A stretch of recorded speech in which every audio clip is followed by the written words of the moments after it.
ছোট পর্দার মাধ্যমেই অভিনয় জীবনের শুরু। তারপর বড় পর্দা এবং ওয়েব সিরিজেও কাজ করেছেন। আবার ফিরে এসেছেন ছোট পর্দায়। হ্যাঁ, অভিনেত্রী মধুমিতা সরকারকে নিয়েই কথা হচ্ছে। টেলিপাড়ার জনপ্রিয় অভিনেত্রীদের মধ্যে একজন। কেরিয়ারের প্রথমেই তার সহ অভিনেতা সৌরভকে বিয়ে করেছিলেন। ডিভোর্সের পর কয়েক বছর সিঙ্গেলও ছিলেন। নিজের মতো জীবনযাপন করেছেন। সোলো ট্রিপেও গেছেন।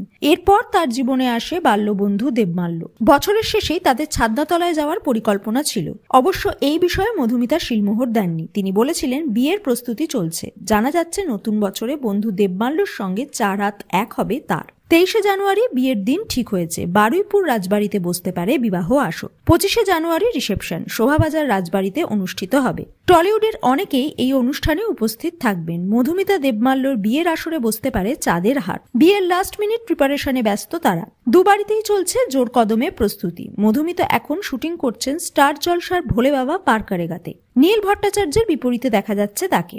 রিলেও বিচ্ছেদের মুখোমুখি নীল মধুমিতার সম্পর্ক। শোনা যাচ্ছে ব্যক্তিগত জীবনেও ডিভোর্স হতে চলেছে নীলের। মধুমিতা নতুন জীবন আরম্ভ করার দোরগড়ায়। অভিনয়ের ক্ষেত্রেও কখনো কখনো অভিনেতা অভিনেত্রীদের ব্যক্তিগত জীবনের ঝলক দেখা যায়।